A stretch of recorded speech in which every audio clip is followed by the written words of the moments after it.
Picture this. 3 young tank crewmen, barely out of their teens, climb into their Sherman tank on a foggy November morning in 1944. The war in Europe is winding down, but the fighting remains brutal. Their mission seems routine enough. Reconnaissance through the dense forests of eastern France. They radio their position at 0800 hours, their voices crackling through the static with youthful confidence. That was the last anyone ever heard from them. No distress calls, no explosions reported, no enemy contact, just silence. For 65 years, the mystery haunted military historians and the families left behind. Where did they go? What happened to Tank Commander Robert Hayes, Gunner Michael Torres, and driver James Sullivan? Then, in 2009, a French farmer clearing land for development stumbled upon something extraordinary. Something that would rewrite everything we thought we knew about that November day in 1944. The story begins in the autumn of 1944, when Allied forces were pushing deeper into occupied Europe. The 3rd Armored Division had been tasked with clearing German resistance from the heavily forested regions along the Franco-German border. It was dangerous work. The dense woodlands provided perfect cover for enemy ambushes, and tank crews knew that every mission could be their last. But morale was high. Victory felt within reach, and these young men believed they were part of something historic. Tank Crew Charlie 7 consisted of 3 soldiers who had bonded through months of combat. Robert Hayes, the tank commander, was just 21 years old. A farm boy from Nebraska, he'd joined the Army straight out of high school with dreams of seeing the world. His letters home painted vivid pictures of French countryside and European cities, though he carefully avoided mentioning the horrors of war to spare his family's feelings. Hayes was known for his steady nerves under fire and his ability to keep his crew calm during the worst moments of battle. Michael Torres, the gunner, was the youngest of the 3 at only 19. Born to Mexican immigrants in Texas, he'd grown up working in his father's auto repair shop, developing mechanical skills that made him invaluable to the unit. Torres could fix almost anything with whatever materials he had on hand, and his quick thinking had saved their tank from breakdown more than once. His crewmates called him Mickey, and he was known for his infectious laugh that could lighten even the darkest situations. James Sullivan, the driver, came from the streets of Boston. At 20, he was tough, streetwise, and fearless behind the controls of their 30-ton Sherman. Before the war, Sullivan had worked as a taxi driver, navigating the narrow streets of his hometown with skill that translated perfectly to maneuvering a tank through European terrain. He could thread their massive vehicle through spaces that seemed impossible, earning the respect of commanders and fellow soldiers alike.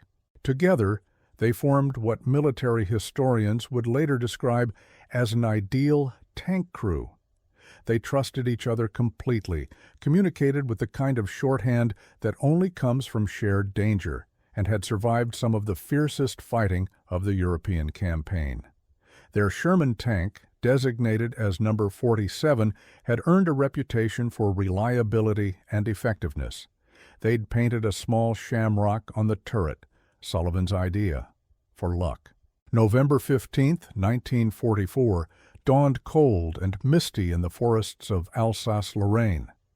The 3rd Armored Division was conducting what military planners called reconnaissance in force, pushing small units forward to probe German defenses and identify enemy positions. Tank Crew Charlie 7 received their orders at dawn. They were to advance along a logging road that cut through a particularly dense section of forest, approximately 8 miles from their current position to a small village called Steinbach. The mission seemed straightforward enough. Intelligence reports suggested minimal German presence in the area, and recent aerial reconnaissance had shown no signs of enemy activity. Hayes, Torres, and Sullivan climbed into their Sherman at 0730 hours, running through their pre-mission checks with practiced efficiency. The engine rumbled to life, the radio crackled with morning traffic from other units, and everything appeared normal. At exactly 0800 hours, Hayes radioed their departure to headquarters. His voice was clear and confident as he reported, "Charlie 7 moving out. Proceeding along Route Baker to objective point. Will report upon arrival." The transmission was acknowledged, and Tank 47 disappeared into the morning mist, its tracks churning up the muddy forest floor as it navigated between towering pine trees. What happened next remained a complete mystery for the next 65 years.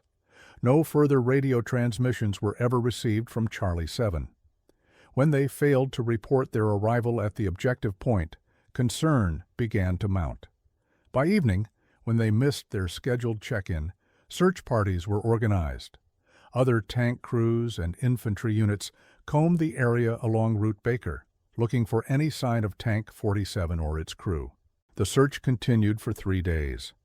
Military investigators found the tracks where Charlie 7 had left the main logging road, apparently taking a smaller trail that branched off into deeper forest. But after approximately 2 miles, even those tracks disappeared on rocky ground, leaving no trace to follow. It was as if the tank and its crew had simply vanished into thin air. Military officials considered every possibility. Had they been captured by German forces? There was no evidence of battle, no shell craters, or destroyed equipment. Had they gotten lost and run out of fuel? Search teams covered every possible route within a 20-mile radius. Had they deserted? The idea seemed preposterous, given the crew's exemplary service record and the fact that the war was clearly winding down in the Allies' favor. The official report, filed 3 weeks later, listed Tank Commander Robert Hayes, Gunner Michael Torres, and driver James Sullivan as missing in action. Their families received the dreaded telegram, but without bodies or wreckage, hope lingered that somehow, somewhere, their loved ones might still be alive. The War Department promised to continue searching, but as the weeks turned to months and the months to years, the case grew cold. After the war ended, a more thorough investigation was launched. Military teams returned to the area with better equipment and more time to conduct detailed searches. They interviewed local French civilians who might have witnessed something unusual. They consulted captured German records to see if there was any mention of prisoners taken in that region. They even brought in specialist teams with mine detectors to search for buried wreckage. Nothing was ever found. The forest kept its secrets, and the fate of Charlie 7 became one of hundreds of unsolved mysteries from the Second World War. Over the decades, the story became the subject of military historians, amateur researchers, and even a few conspiracy theorists who proposed increasingly elaborate explanations for the disappearance. Some suggested the crew had discovered something they weren't supposed to see, perhaps a classified Allied operation or a secret German weapon. Others theorized they had been captured and held in a previously unknown prisoner camp. A few even proposed that they had intentionally disappeared, though this theory never gained much credibility given what was known about the 3 men's character and circumstances. The families never stopped hoping for answers. Hayes's sister kept his bedroom exactly as he'd left it until her death in 1987. Torres's parents lit candles for their son every Sunday at their local church for more than 4 decades. Sullivan's mother wrote letters to the War Department every year on the anniversary of his disappearance, pleading for any new information. As the years passed and the veterans of World War II aged and died, the mystery of Charlie 7 faded from public attention. It became a footnote in regimental histories, a brief mention in books about unsolved wartime disappearances. The dense forests of Alsace-Lorraine grew thicker, nature slowly reclaiming the scars left by war. Logging roads became overgrown with underbrush. Trails used by military vehicles were swallowed by returning vegetation. But the forest remembered. Deep in its shadows, hidden beneath decades of fallen leaves and growing moss, something waited. Something that would eventually answer questions that had haunted 3 families and puzzled military historians for more than half a century. The breakthrough came from an unexpected source.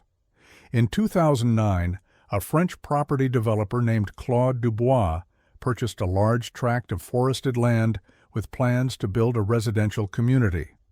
The area had been largely untouched since the war, considered too remote and difficult to access for most commercial purposes. But changing demographics and urban sprawl had made the land valuable enough to justify the expense of clearing and development. Dubois hired a crew of local workers to begin the lengthy process of surveying the property and clearing access roads. The work was slow and difficult. Decades of growth had created an almost impenetrable tangle of trees, underbrush, and fallen logs. Heavy machinery was brought in to clear paths through the forest, but even with modern equipment, progress was measured in yards rather than miles. On a gray October morning, one of the workers operating a bulldozer noticed something unusual. As he pushed aside a massive pile of fallen timber and thick underbrush, his blade struck something metallic. At first, he assumed it was probably old farming equipment, or perhaps debris left over from wartime military operations. The area had seen heavy fighting during the war, and it wasn't uncommon to uncover old weapons, ammunition, or pieces of military hardware. But as more debris was cleared away, the shape that emerged was far larger and more intact than anyone expected. What they had found was a Sherman tank, its olive drab paint still visible beneath layers of rust and moss. More remarkably, the vehicle appeared to be almost completely intact, protected by the forest canopy and the gradual accumulation of organic debris that had essentially buried it over the decades. News of the discovery spread quickly through the local community and beyond. Claude Dubois immediately contacted French authorities, who in turn reached out to military historians and archaeologists. Within days, the site was cordoned off and teams of experts descended upon the remote forest clearing. What they found would challenge everything historians thought they knew about tank warfare, survival, and the final months of World War II. The Sherman tank sat in what appeared to be a natural depression in the forest floor, though closer examination revealed it might have been a carefully chosen defensive position. The vehicle had settled at an angle, its front sloping downward, but the overall structure remained remarkably preserved. Decades of falling leaves, pine needles, and forest debris had created a protective cocoon around the tank, shielding it from the worst effects of weather and corrosion. Dr. Marie Leclerc, a military archaeologist from the University of Strasbourg, led the initial examination. Her team approached the discovery with painstaking care, documenting every detail before disturbing anything. The tank's external features were photographed from every angle, and ground-penetrating radar was used to map the surrounding area for any additional artifacts or remains. The first shocking discovery came when they examined the tank's position more closely. This wasn't where Charlie 7 had broken down or been abandoned. The Sherman had been deliberately positioned with clear fields of fire in multiple directions. Camouflage netting, now rotted away to mere threads, still clung to parts of the turret and hull.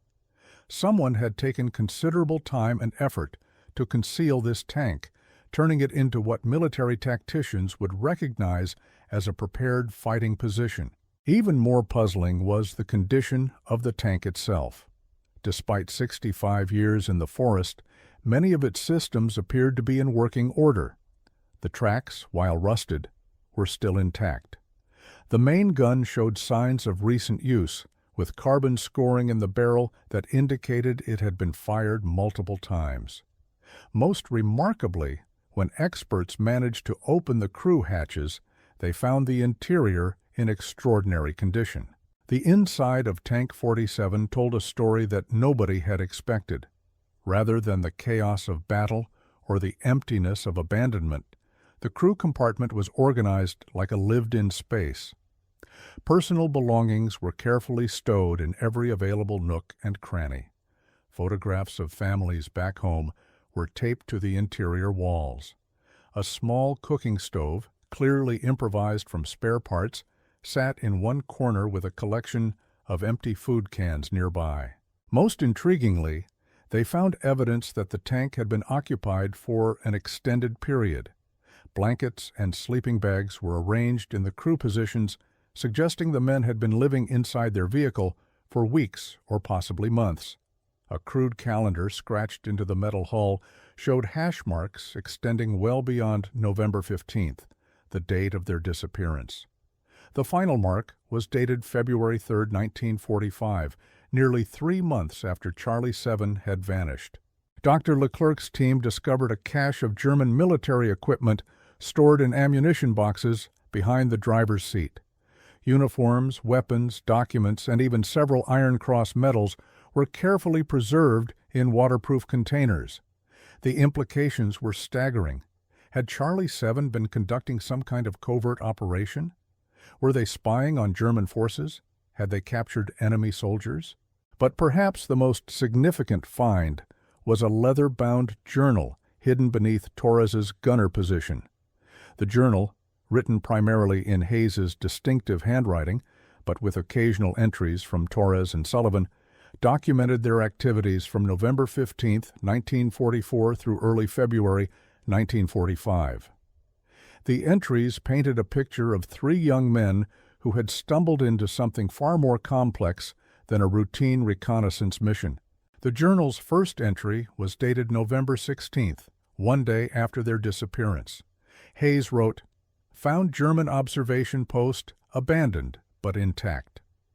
Maps show supply routes we never knew existed. Mickey thinks we should report back, but radio damaged in yesterday's action. Sully says we're sitting on something big." The entry was matter-of-fact, but subsequent pages revealed growing tension and difficult decisions. November 20th brought a more detailed explanation. "Captured 2 German deserters trying to steal our rations. They speak decent English. Tell us about supply depot hidden in valley 2 clicks north. Major weapons cache, fuel, medical supplies. Command would want to know, but still no radio contact. Decided to investigate ourselves. The tone suggested confidence, but careful readers could detect underlying uncertainty about their isolation." December entries showed the crew adapting to an increasingly complex situation. They had discovered not just a supply depot, but an entire network of German positions that weren't on any Allied intelligence maps. Rather than attempting to return to their lines, they had made the extraordinary decision to conduct their own intelligence-gathering operation. "We're getting good information," Hayes wrote on December 8th. "Mapped 17 bunkers, 3 ammunition stores, and what looks like a command post. Problem is, we're too deep behind enemy lines now. German patrols everywhere." The journal revealed that Charlie 7 had essentially become a 1-tank guerrilla unit, operating independently behind enemy lines for months. They survived by capturing German supplies, avoiding detection, and gradually working their way through a complex network of enemy positions. Torres's mechanical skills kept their tank running with improvised repairs and parts salvaged from abandoned German vehicles. Sullivan's street smarts proved invaluable for survival. His entries, written in a distinctly different style from Hayes's formal military language, described narrow escapes and clever tactics. "Had to play dead yesterday when German patrol came through. Tank covered with branches and snow. They walked right past us. Jimmy's idea to drain oil and scatter it around made them think we were wrecked. Bought us another day." But the journal also revealed growing strain on the 3 men. Isolated from their unit, uncertain about the larger war situation, and constantly in danger, they struggled with doubt and fear. Hayes wrote on December 23rd, "Mickey's been having nightmares. Sully thinks we should try to reach American lines, but we're at least 30 miles behind enemy positions now. Not sure we'd make it. Not sure anyone would believe our story if we did." The most poignant entries came from January 1945. The crew had realized that their prolonged absence would have been reported, and their families would believe them dead. Torres wrote, "Ma will think I'm gone. Probably had a funeral already. Maybe it's better this way. If we make it home, how do we explain 3 months of playing soldier behind enemy lines? Command might court-martial us for abandoning our mission. These concerns weren't unfounded. Military protocol was clear about soldiers who became separated from their units. Extended unauthorized absence, even under extraordinary circumstances, could result in charges of desertion. The crew of Charlie 7 had painted themselves into a corner where survival itself had become a form of military misconduct. The journal's final entries, written in February 1945, showed men who had pushed themselves beyond their limits. Hayes's handwriting became increasingly erratic, suggesting exhaustion or illness. Mickey's fever getting worse. No medical supplies left. Sully thinks he can get us through German lines, but Mickey's in no shape to travel. Tank running on fumes and prayers. February 3, 1945, contained the journal's final entry, written in Torres's shaky handwriting. Bobby and Sully went to find medical help. Said they'd be back by tomorrow night. Been 2 days now. Tank won't start. Getting cold. If anyone finds this, tell our families we tried to do right. Tell them we never stopped fighting. The words trailed off, leaving the fate of Mickey Torres unresolved. Dr. Leclerc's team searched the area around Tank 47 with renewed urgency. If Torres had died inside or near the vehicle, his remains should be recoverable. If Hayes and Sullivan had left seeking help, there might be some trace of their final movements. The forest had already revealed one impossible secret. Perhaps it held others. Using metal detectors and ground-penetrating radar, the search expanded in widening circles around the tank's position. What they discovered painted an even more complex picture of Charlie 7's final months. Scattered around the area were the remains of what appeared to be a sophisticated camouflaged camp. Hidden supply caches, concealed observation posts, and carefully constructed shelters suggested that Hayes, Torres, and Sullivan had created an entire covert operation in the depths of the forest. The discovery of multiple German helmets buried in a shallow grave 50 yards from the tank raised new questions about Charlie 7's activities. These weren't just equipment captured from supply depots. The helmets showed battle damage, suggesting direct confrontation with enemy forces. Dr. Leclerc's team began to realize they weren't just excavating an abandoned tank. They were uncovering evidence of a secret war within the war. 3 days into the expanded search, ground-penetrating radar detected an anomaly beneath a cluster of fallen logs approximately 100 meters north of Tank 47. When excavation began, the team uncovered a carefully constructed bunker reinforced with timber and camouflaged with decades of forest debris. The engineering was impressive, showing knowledge of defensive construction that went far beyond basic military training. Inside the bunker, they found more pieces of the puzzle. German military documents, many bearing official seals and classified markings, were stored in waterproof containers. Maps showing troop movements, supply schedules, and defensive positions covered tables that had been improvised from ammunition crates. Most significantly, they discovered a German field radio, still connected to a makeshift antenna system that would have been nearly invisible from ground level. The implications were staggering. Charlie 7 hadn't just been surviving behind enemy lines. They had been intercepting German communications, gathering intelligence, and possibly disrupting enemy operations for months. The scale of their unauthorized activities went far beyond anything military historians had previously documented from World War II. Communications expert Dr. Heinrich Müller, brought in to examine the radio equipment, made a discovery that sent shockwaves through the archaeological team.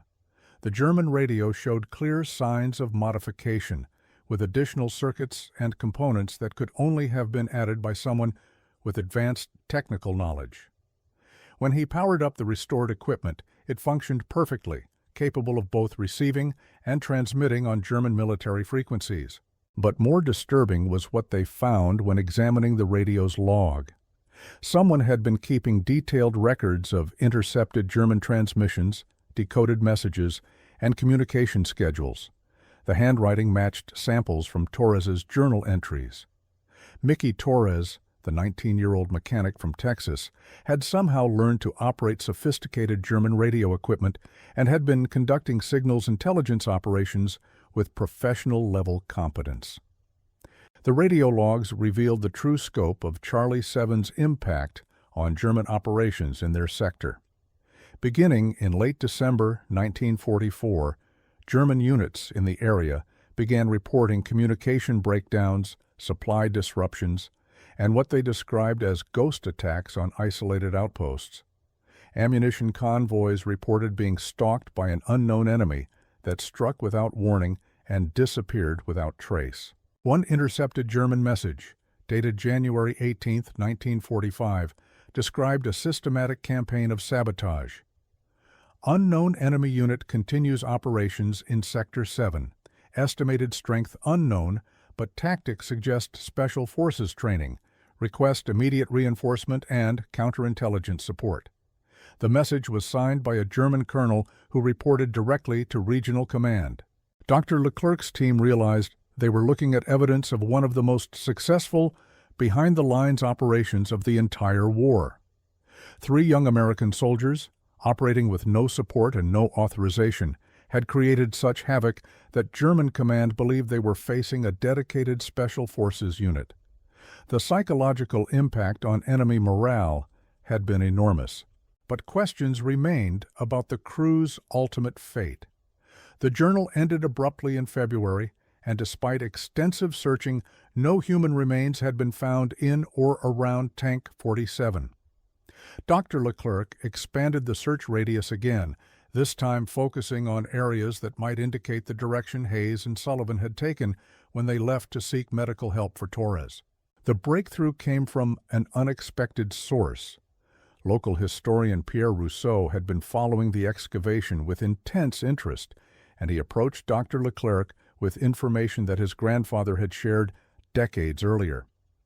The elder Rousseau had been a member of the French resistance during the war, operating in the same forest where Tank 47 was discovered. According to the family oral history, resistance fighters had encountered 2 American soldiers in February 1945, both in desperate condition from months of exposure and malnutrition. The Americans had been seeking medical supplies for a 3rd companion who was gravely ill. The resistance had provided what help they could, but the Americans had insisted on returning to their hidden position rather than accepting evacuation to Allied lines. Pierre Rousseau led the archaeological team to a location his grandfather had described, a natural cave system approximately 2 miles from Tank 47.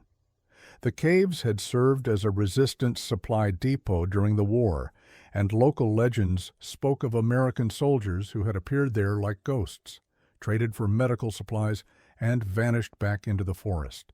The cave system was extensive, carved by underground streams over thousands of years. But in the deepest chamber, the team made their most significant discovery yet. Carved into the limestone wall, barely visible after decades of mineral deposits, were 3 names and dates.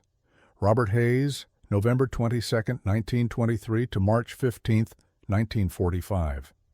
James Sullivan, April 8, 1924 to March 15, 1945. Michael Torres, January 15, 1925 to March 12, 1945. Below the names, in Hayes's distinctive handwriting, was a final message. We did our duty as we understood it.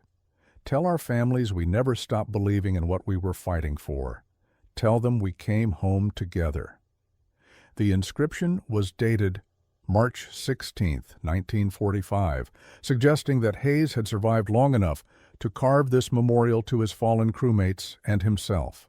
But the cave held one more secret. Hidden behind loose stones in a natural alcove, the team discovered a metal ammunition box containing personal effects and a final letter. The letter, addressed to "Whoever finds this," was written on German stationery in Hayes's increasingly weak handwriting. The letter revealed the crew's final days in heartbreaking detail. Torres had died of pneumonia on March 12th, despite Hayes and Sullivan's desperate efforts to save him. They had buried their friend in a location known only to them, marking the grave in a way that would be meaningful only to someone who knew Mickey Torres personally. Sullivan had succumbed to exhaustion and exposure on March 15th, dying in Hayes's arms as they attempted to reach American lines. Hayes himself was dying when he wrote the final letter, but his words showed no regret for the choices they had made.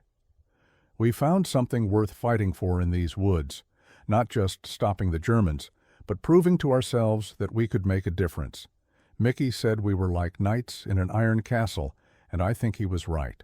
The letter continued with specific details about the intelligence they had gathered, the German positions they had mapped, and the disruption they had caused to enemy operations.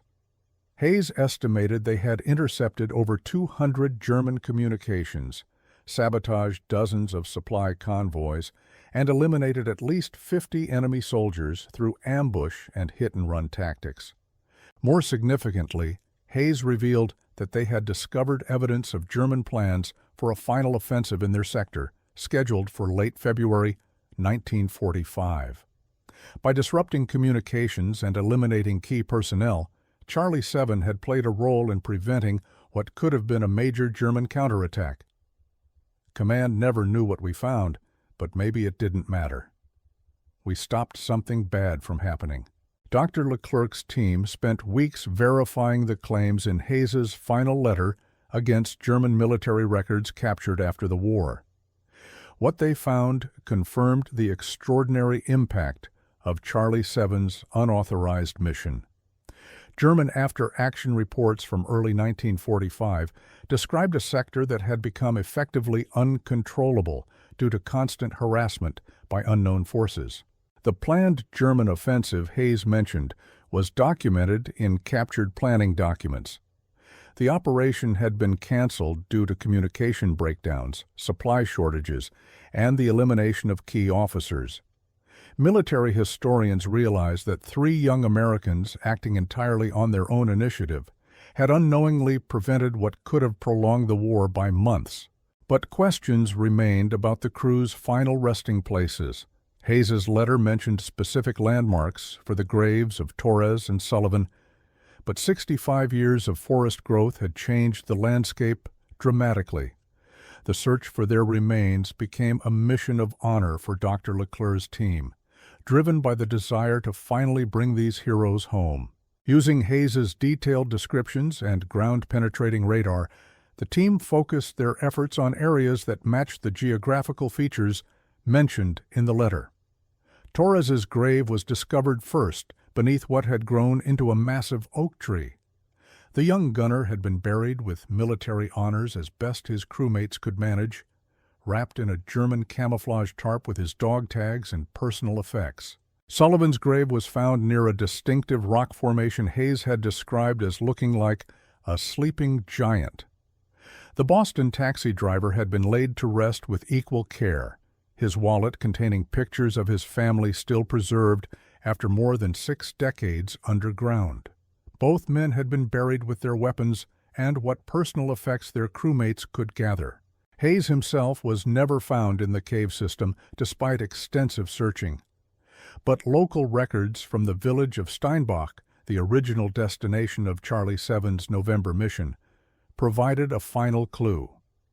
Church records from March 1945 mentioned an unknown American soldier who had collapsed at the village edge, speaking of tanks and fallen friends before dying in the priest's care. The unknown soldier had been buried in the village cemetery with a simple wooden cross marking his grave. When Dr. Leclerc's team examined the burial records and had the remains tested, DNA analysis confirmed what they already suspected. Robert Hayes had made it to his original destination after all, arriving nearly 4 months late, but completing his mission in his own way. The discovery of Charlie 7 and the true story of their final months sent shockwaves through military historical circles. Here was documented proof that ordinary soldiers, when thrust into extraordinary circumstances, could achieve results that rivaled professional special forces units. The psychological impact of their operations had been felt at the highest levels of German-raised uncomfortable questions about military protocol and the price of unauthorized command. But the story also heroism. Had Hayes, Torres, and Sullivan been alive when found, they likely would have faced court-martial for abandoning their assigned mission and operating without orders behind enemy lines. Their deaths had transformed them from potential criminals into accidental heroes. The families of Charlie 7 finally received the answers they had sought for 65 years. Hayes's sister, who had died 20 years earlier, still hoping for news, had left detailed instructions for any information about her brother's fate. Torres's surviving relatives traveled from Texas to France for a memorial service at the Discovery site. Sullivan's nephew, now in his 70s, wept when shown the photographs his uncle had carried into battle. Military officials faced difficult decisions about how to honor 3 soldiers whose heroism had emerged from what technically constituted desertion.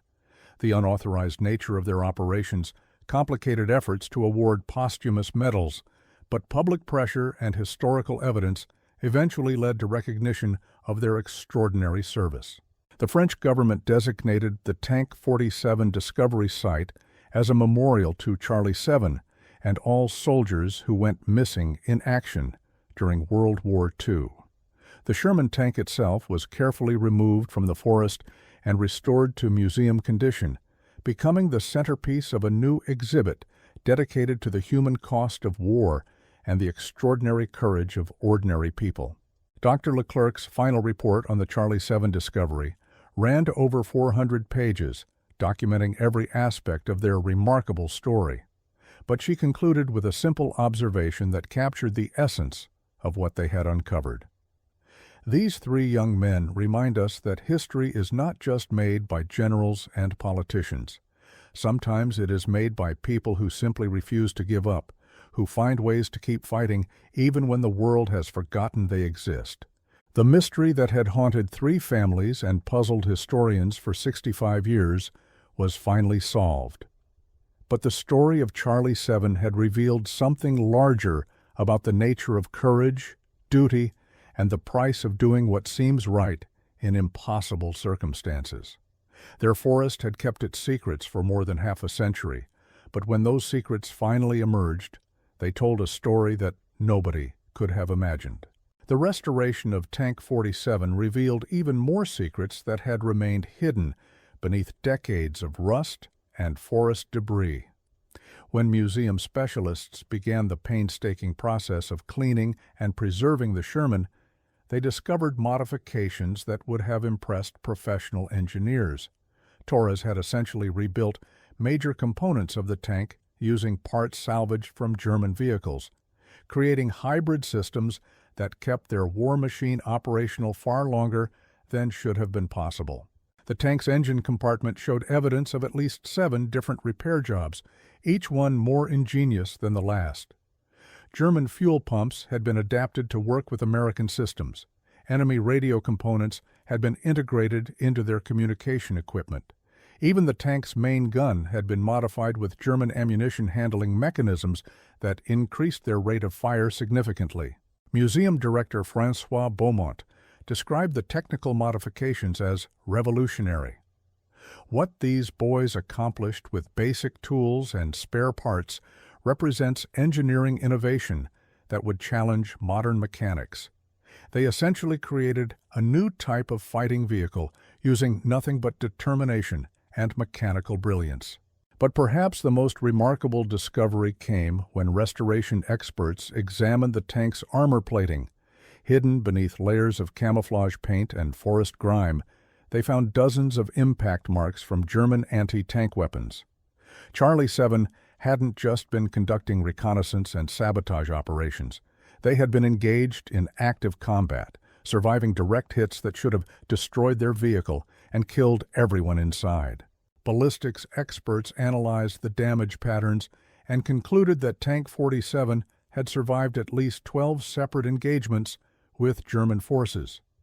The positioning and angle of the impact marks told a story of tactical brilliance, showing how Hayes had used terrain and movement to minimize damage while maintaining offensive capabilities. Military analysts studying the evidence declared it some of the finest tank warfare they had ever documented. The German documents recovered from Charlie 7's bunker were eventually declassified and provided to military historians. These papers revealed the true scope of the crew's intelligence-gathering operation. They had somehow obtained detailed plans for German defensive positions across a 50-mile front, information that would have been invaluable to Allied commanders planning their final push into Germany. More disturbing was evidence that Charlie 7 had uncovered German war crimes in their sector. Hidden among the captured documents were orders for the execution of French civilians suspected of aiding the resistance. Hayes had carefully copied these documents, apparently planning to present them as evidence when he eventually returned to Allied lines. His commitment to justice had extended far beyond his original military mission. 3 farm boys from America had vanished into the mists of war and emerged as legends. Hayes, Torres, and Sullivan proved that heroism isn't born from orders or medals, but from ordinary people who refuse to surrender when everything seems lost. Their story reminds us that sometimes the greatest victories are won not by armies, but by individuals who choose to keep fighting when the world believes they're already dead.